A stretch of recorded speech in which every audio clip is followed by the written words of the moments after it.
Balance of payment cover करेंगे इस video में। तो बैलेंस ऑफ पेमेंट से क्वेश्चन आते हैं, इजी टॉपिक है, आराम से किया जा सकता है और एग्ज़ाम हॉल में सही करने की प्रोबेबिलिटी हाई रहती है। छोटा सा पढ़ना है और ज़्यादा इसमें टाइप के क्वेश्चंस नहीं बनते हैं, ठीक। तो इसको करके जाना वर्थ इट है, इसलिए इसको करना है। चलिए, बैलेंस ऑफ पेमेंट क्या है? तो बैलेंस ऑफ पेमेंट एक सिस्टमेटिक रिकॉर्ड है सारे ट्रांजैक्शंस का जो एक कंट्री रेस्ट ऑफ वर्ल्ड से करती है एक गिवन पीरियड ऑफ टाइम में। ये हो गया बैलेंस ऑफ पेमेंट का आपका बेसिक। बैलेंस ऑफ पेमेंट दो उसमें हेड्स में डिवाइड करते हैं, कैपिटल अकाउंट में और करंट अकाउंट में।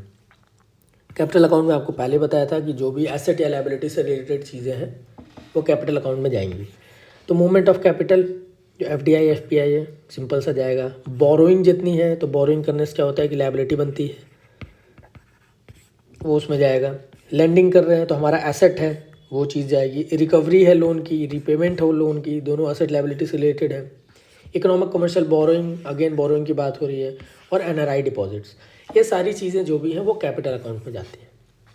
करंट अकाउंट, करंट अकाउंट में यहाँ से एक क्वेश्चन बेसिक आपका छोटा सा बनता है कि करंट अकाउंट में बैलेंस ऑफ ट्रेड और इनविजिबल अकाउंट दो हेड्स है। एक्सपोर्ट ऑफ गुड्स सिर्फ होता है बैलेंस ऑफ ट्रेड में, सर्विसेज नहीं होती हैं। सर्विसेज इनविजिबल अकाउंट में जाती हैं, जो सर्विसेज ट्रांसफर्स और इनकम ये चीज़ मानी जाती है। तो क्वेश्चन आएगा, आप इसको SIT इस तरीके से याद कर सकते हैं। सर्विसेज, इनकम और ट्रांसफर्स इनविजिबल अकाउंट में जाते हैं और इनविजिबल अकाउंट आपका करंट अकाउंट का पार्ट है। Capital account basic and economic transaction between home country and the rest of the world is which is related to asset और liability, it is a part of capital account. If it is not related to asset या liability, तो जो capital में नहीं गया वो current में चला जाएगा। तो अगर आपको कैपिटल भी अच्छे से याद है कि हाँ कैपिटल में ये हेडिंग्स है और एग्जाम हॉल में नहीं समझ में आ रहा है कि करंट में क्या क्या था, तो कैपिटल में जो चीज़ नहीं आएगी ऑटोमेटिकली करंट में चली जाएगी। करंट अकाउंट में दो सब हेडिंग आपको बताया हुआ है, बैलेंस ऑफ ट्रेड और इनविजिबल अकाउंट। तो बैलेंस ऑफ ट्रेड में सिर्फ गुड्स की बात होती है, एक्सपोर्ट इंपोर्ट। इनविजिबल अकाउंट में तीन है, SIT जो आपको बताया था, सर्विसेज, ट्रांसफर्स और इनकम। चलिए, बैलेंस ऑफ ट्रेड को देखिए। This account includes only exports and imports of goods, only goods. Inflow of foreign currency is more than the outflow of foreign currency, तो export of good is more than the import of goods.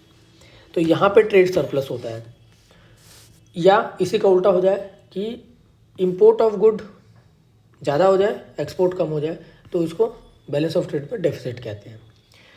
Indian economy की बात की जाए, यहाँ देखिए ये question बनेगा आपका कि इंडियन इकोनॉमी में balance of trade generally surplus में होता है कि डेफिसिट में होता है। तो हमारा डेफिसिट में होता है। हम लोग बहुत ज़्यादा गुड्स को एक्सपोर्ट नहीं कर पाते हैं। जितनी मात्रा में हम अपने गुड्स को एक्सपोर्ट करते हैं उससे ज़्यादा मात्रा में हम लोग अपने गुड्स को इम्पोर्ट कर लेते हैं। तो इसलिए बैलेंस ऑफ ट्रेड वाला जो सेक्शन है वो डेफिसिट में रहता है। अब इंपोर्ट एक्सपोर्ट में थोड़ा समझने की बात है कि करेंसी कैसे फ्लो करती है। देखिए, जब हम लोग कुछ इंपोर्ट करते हैं तो हमें फॉरेन कंट्री को फॉरेन करेंसी में चीज़ें देनी पड़ती हैं। तो जब हम लोग फॉरेन कंट्री को फॉरेन करेंसी में चीज़ें देते हैं तो हमारा फॉरेक्स रिजर्व कम होता है। तो रुपये में आप पे नहीं करेंगे, आप मान लीजिए US को अगर दे रहे हैं तो US डॉलर में पे करेंगे, तो आपको फॉरेक्स रिजर्व कम होगा, ठीक। सेम चीज़ अगर आप एक्सपोर्ट करेंगे तो आपका फॉरेन रिजर्व कम नहीं होगा, क्योंकि आपको उस चीज़ को यूज़ नहीं करना है। इसलिए एक्सपोर्ट को हम लोग प्रमोट करते हैं कि जिससे हमारा फॉरेक्स रिजर्व घटे ना, ठीक, कम नहीं होगा। इनविजिबल अकाउंट की बात है सेकेंडली, तो इनविजिबल अकाउंट में वही includes export and imports of services, transfer received, paid to abroad और income investment paid received from abroad. तो सेम चीज़, जितनी गुड्स वाली चीज़ें उनको हटा के सर्विसेज, इनकम और ट्रांसफ़र जो भी है वो इनविजिबल अकाउंट में आती हैं और इनविजिबल अकाउंट आपका करंट अकाउंट का पार्ट है। ये चीज़ ध्यान रखिएगा, ये क्वेश्चन आता है बैलेंस ऑफ ट्रेड और इनविजिबल अकाउंट में क्या क्या इंक्लूडेड है क्या नहीं है। अब ये तो बेसिक हो गया, यहीं से क्वेश्चन बन जाता है, इससे बहुत ज़्यादा उधर जाने की ज़रूरत नहीं है। हाँ, अब ये कुछ कंसेप्चुअल क्वेश्चन अगर आ गया मान लीजिए, तो उसके लिए इसको कैसे डील करना है। Balance of trade plus invisible account आपका करंट अकाउंट बनता है, समरी टाइप का है। और करंट अकाउंट डेफिसिट कब होता है? जब आपका outflow of foreign currency inflow of foreign currency से ज़्यादा हो जाए, तो आपका करंट अकाउंट डेफिसिट बनता है। अब करंट अकाउंट डेफिसिट हुआ है तो उसके क्या इम्प्लीकेशन होंगे? अभी तक CAPF इकोनॉमी में बहुत ऊपर नहीं जा रहे थे लेवल को लेकर के, लेकिन अब सिविल के लेवल को टच कर रहे हैं, तो वहाँ इम्प्लीकेशन वाले पार्ट को भी पूछा जा सकता है, पूछ सकते हैं। तो ये कोई बहुत ऐसा नहीं है कि बहुत एडवांस लेवल का है तो हमको छोड़ देना है, होगा देखा जाएगा, पूछेंगे तो नहीं। ये बड़ा बेसिक सा है, इसको समझने के लिए सिंपल सी चीज़ है। मान लीजिए हायर करंट अकाउंट डेफिसिट है, तो करंट अकाउंट डेफिसिट अगर हायर है तो सीधा मतलब है कि आपका फॉरेक्स रिजर्व आपका कम हो रहा है, तो ये आपका एक इम्प्लीकेशन हो गया। एक्सटर्नल बोरिंग करनी पड़ेगी, भाई आपको फॉरेक्स रिजर्व कम हो रहा है, फॉरेक्स रिजर्व को मेंटेन करना पड़ेगा। मेंटेन नहीं करेंगे तो क्या होगा, इकॉनमी आपकी जो है वो खतरे में रहेगी। खतरे में क्यों रहेगी, क्योंकि जब आपकी इम्पोर्ट की चीज़ें ख़त्म होने लगेंगी। ऐसा कब हुआ था, ऐसा वही हुआ था जो हमारा क्राइसिस आया था 1991 में। हमारे पास 2 हफ्ते के आसपास ही सिर्फ था इम्पोर्ट बिल पे करने के लिए, तो वो वैसे क्राइसिस से बचने के लिए भाई एक्सटर्नल बोरिंग करनी पड़ेगी। अब जब करंट अकाउंट डेफिसिट हाई होता है तो अब ये जो नीचे ये कहानी है ये इम्पॉर्टेंट है और थोड़ा सा ट्रिकी है, तो इसको ध्यान से समझिए। इसको समझ जाएंगे तो सिविल सर्विसेज में भी इकोनॉमी के क्वेश्चन आएंगे इससे रिलेटेड, तो बहुत आराम से हो जाएगा। देखिए, डेप्रिसिएशन ऑफ डोमेस्टिक करेंसी होगी। डेप्रिसिएशन का मीनिंग क्या है कि डेप्रिसिएशन को समझ लीजिए पहले कि मान लीजिए $1 के वो खरीदने के लिए हमको पहले 80 रुपये देना पड़ रहा था। अब हमारी करेंसी डिप्रिशिएट करके, जो अक्सर न्यूज़ में आता है कि इंडियन रुपी डिप्रिशिएट कर रही है US डॉलर के अगेंस्ट, तो अब $1 को खरीदने के लिए हम लोग को 100 रुपये देना पड़ जाएगा। तो हमारे लिए तो दिक्कत हो गई ना, पहले हम $1 खरीद लेते थे ऐसे ही जाके 80 रुपये में, अब उसके लिए 20 रुपये और हमको देना पड़ेगा। तो इससे क्या होगा कि जो हम लोग बाहर का सामान अब नहीं खरीद पाएंगे ज़्यादा ना। मान लीजिए $1 में $1 में 1 सेब आ जाता था, समझिए, तो 80 रुपये में 1 सेब खरीद लेते। अब हम 80 रुपये लेके जाएंगे, हम बोलेंगे हमको 1 सेब चाहिए, तो वो नहीं मानेगा, यहाँ डिप्रिशिएट हो गया, तो हम बाहर से चीज़ें नहीं खरीदेंगे। ठीक, हम बाहर से चीज़ें नहीं खरीदेंगे। और उल्टा उनके लिए क्या होगा, जो US वाले हैं उनके लिए आसान हो जाएगा कि वो पहले $1 देंगे, मान लीजिए कि 80 रुपये ले लेते थे। ठीक, अब वो क्या करें, $1 देंगे लेकिन 100 रुपये ले जाएंगे, तो 100 रुपये का सामान ले गए ना, तो उनके लिए तो फ़ायदा हो गया। तो उनका डिमांड बढ़ जाएगा हमारे डोमेस्टिक गुड्स के लिए। ये इम्पोर्टेंट बात है कि उनका डिमांड हमारे डोमेस्टिक गुड्स के लिए बढ़ जाएगा। एग्जाम्पल पे देखिए, एप्पल वाली बात थी कि 80 रुपये में पहले 1 kg एप्पल खरीदते थे, अब क्या है कि डिप्रिशिएट हो गया, तो 80 रुपये की जगह, मतलब $1 में वो 1 किलो खरीद लेता था सेब, क्योंकि 80 रुपये किलो था। अब $1 100 रुपये के बराबर हो गया, तो $1 देगा तो 1 किलो से ज़्यादा सेब लेकर के जाएगा, तो वो ज़्यादा सेब हमारे यहाँ से खरीदेगा, उसको सस्ता पड़ रहा है। तो इससे क्या होगा कि this will lead to increase in export. हमारा डोमेस्टिक डिमांड जो बाहर वाला है वो बढ़ा देगा, तो हमारा एक्सपोर्ट बढ़ेगा, जिसकी वजह से क्या होगा कि फॉरेन करेंसी हमारी आएगी। इंपोर्ट बिल बढ़ेगा। क्यों बढ़ेगा भाई, हम लोग को जब बाहर से चीज़ें खरीदने, इंडिया में इकोनॉमी इंपोर्ट काफ़ी करती है क्रूड ऑयल और ये सब चीज़ों को लेकर के, तो इंपोर्ट हमें बहुत करना पड़ता है। तो हमारा जब करेंसी वीक हो जाएगा तो हमारा इंपोर्ट बिल बढ़ जाएगा और इन्फ्लेशन बढ़ जाएगा। अब इन्फ्लेशन तो घर की बात है, डोमेस्टिक बात है, ये कैसे बढ़ेगा इसको भी समझिए।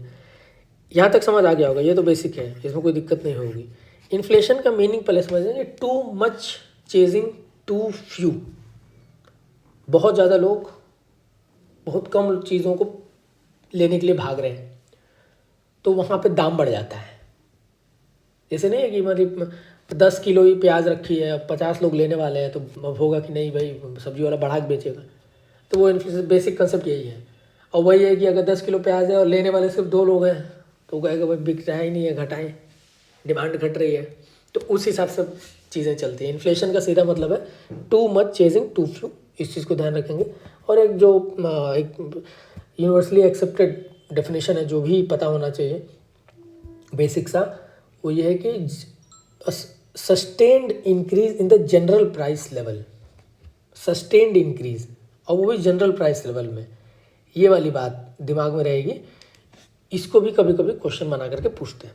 तो इन्फ्लेशन समझ में आ गया, तो सीधी बात है, इन्फ्लेशन कैसे हो जाएगा। अरे भाई हमारे यहाँ से चीज़ें जो खरीद रहे हैं, अंग्रेज़ों को सस्ता पड़ रहा है, तो अंग्रेज़ नहीं कहेंगे, बाहर के जो कंट्रीज़ है उनको सस्ता पड़ रहा है तो वो ज़्यादा खरीदेंगे, तो हमारे घर में तो कम हो जाएगा ना। हमारे घर में कम होगा तो हमारे घर वाले भी खरीदेंगे, तो इन्फ्लेशन बढ़ेगा। तो ये वाली चीज़ इन्फ्लेशन इसलिए बढ़ता है। अब ये जो आपको ये चार्ट दिख रहा है, ये दिखने में तो बड़ा आसान है, लेकिन इसको अच्छे से समझ लीजिए, इससे क्वेश्चन आएगा तो आप बहुत आराम से कर लेंगे। और जो नहीं इसको डीपली पढ़ा होगा उसके लिए बड़ा कन्फ्यूजिंग हो जाता है। उसको लगता है कि डेप्रिसिएशन हो रहा है तो ख़राब चीज़ है, तो ख़राब चीज़ में हमारा इनफ्लो ऑफ फॉरेन करेंसी कैसे हो जाएगा, ये तो बढ़िया चीज़ है। तो अच्छी और ख़राब चीज़ का जो एक यूपीएससी में नोशन होता है, हम भी बताए थे पिछली क्लास में कि अच्छी चीज़ों को ही यूपीएससी होता है कि चलिए प्रमोट करता है, लेकिन इकोनॉमी एक ऐसी चीज़ है जहाँ पे कंसेप्चुअल ये चीज़ें लगती है, मैथ्स के जैसा है। तो यहाँ कोई भी चीज़ करने से पहले उसकी रीजनिंग अच्छे से देखिए, ठीक। इसके बाद ये लास्ट में थोड़ा सा एक रिवीजन टाइप कर रहे थे, ये मेंस का क्वेश्चन है, इसको देखने की जरूरत नहीं है। Balance of payment, it is a systematic record of all economic transaction, ध्यान रखिएगा, all economic transaction between home country and rest of the world. Rest of the world में वो कंट्रीज आती हैं जिससे एक कंट्री का आपका इकोनॉमिक वो रहता है, रिलेशंस रहते हैं, ठीक। Give over a given period of time, basic सा ये ऊपर बताया हुआ है कि कैसे कैसे वो हुआ है। हाँ, ये लर्म्स है जो liberalised exchange rate management system 1992 में आया था, इसका भी कभी कभी क्वेश्चन आता है। अब ये लीजिए वन वर्ड क्वेश्चन, बहुत आसान। 2006 में तारापुर कमेटी आई, 2008 में मिस्त्री पैनल आया। क्वेश्चन आएगा कि तारापुर कमेटी और मिस्त्री पैनल ये किस चीज़ से रिलेटेड है, कैपिटल अकाउंट कन्वर्टिबिलिटी से रिलेटेड है। क्वेश्चन में कंफ्यूज करने के लिए 4 ऑप्शन बनाएगा, एक ऑप्शन में लिख देगा करंट अकाउंट कन्वर्टेबिलिटी और एक में लिख देगा कैपिटल अकाउंट। आधे लोग उसमें घूम जाएंगे, तो आपको घूमना नहीं है, आपको कैपिटल अकाउंट कन्वर्टेबिलिटी मार के आना है, टिक, ठीक है। तारापुर कमेटी और मिस्त्री पैनल, जो वहाँ पे कंसेप्ट बताया था वो सेम कंसेप्ट यहाँ पे है कि हायर करंट अकाउंट डेफिसिट है तो फॉरेक्स रिजर्व घटेगा, और डिप्रिसिएशन ऑफ डोमेस्टिक करेंसी होगी तो इन्फ्लेशन होगा, एक्सटर्नल बोरिंग करेंगे तो आपका एक्सटर्नल डेट बढ़ेगा। This increases export as domestic good is cheaper for foreigners, hence demand for domestic good increases and leads to inflation in the domestic market। काफ़ी concept है इसमें, इस वीडियो में, छोटी सी वीडियो है, बहुत लंबी नहीं होगी, कंसेप्ट काफ़ी है, इसको अच्छे से देखिए, समझ लीजिए, बढ़िया से कर लेंगे तो बैलेंस ऑफ पेमेंट के क्वेश्चन यहाँ से गलत तो होगा नहीं। सेकेंडली हो सकता है कि आपको थोड़ा एक्स्ट्रा एज मिल जाए इसके थ्रू, बहुत लोग नहीं कर पाएंगे, आप करके चले आएंगे अगर इस टाइप का क्वेश्चन वहाँ पूछ दिया तो आप इनको प्रैक्टिस करिए, क्वेश्चन जो आए प्रीवियस ईयर क्वेश्चंस उनको प्रैक्टिस करिए, और कोई भी अगर डाउट होता है या और कोई भी क्वेश्चन होता है टेस्ट सीरीज कहीं का कुछ भी है तो एक बार अपने डाउट को ज़रूर टेलीग्राम ग्रुप पे पूछ करके हमको क्लियर कर लीजिए।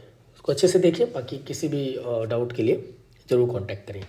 ठीक है, जय हिंद।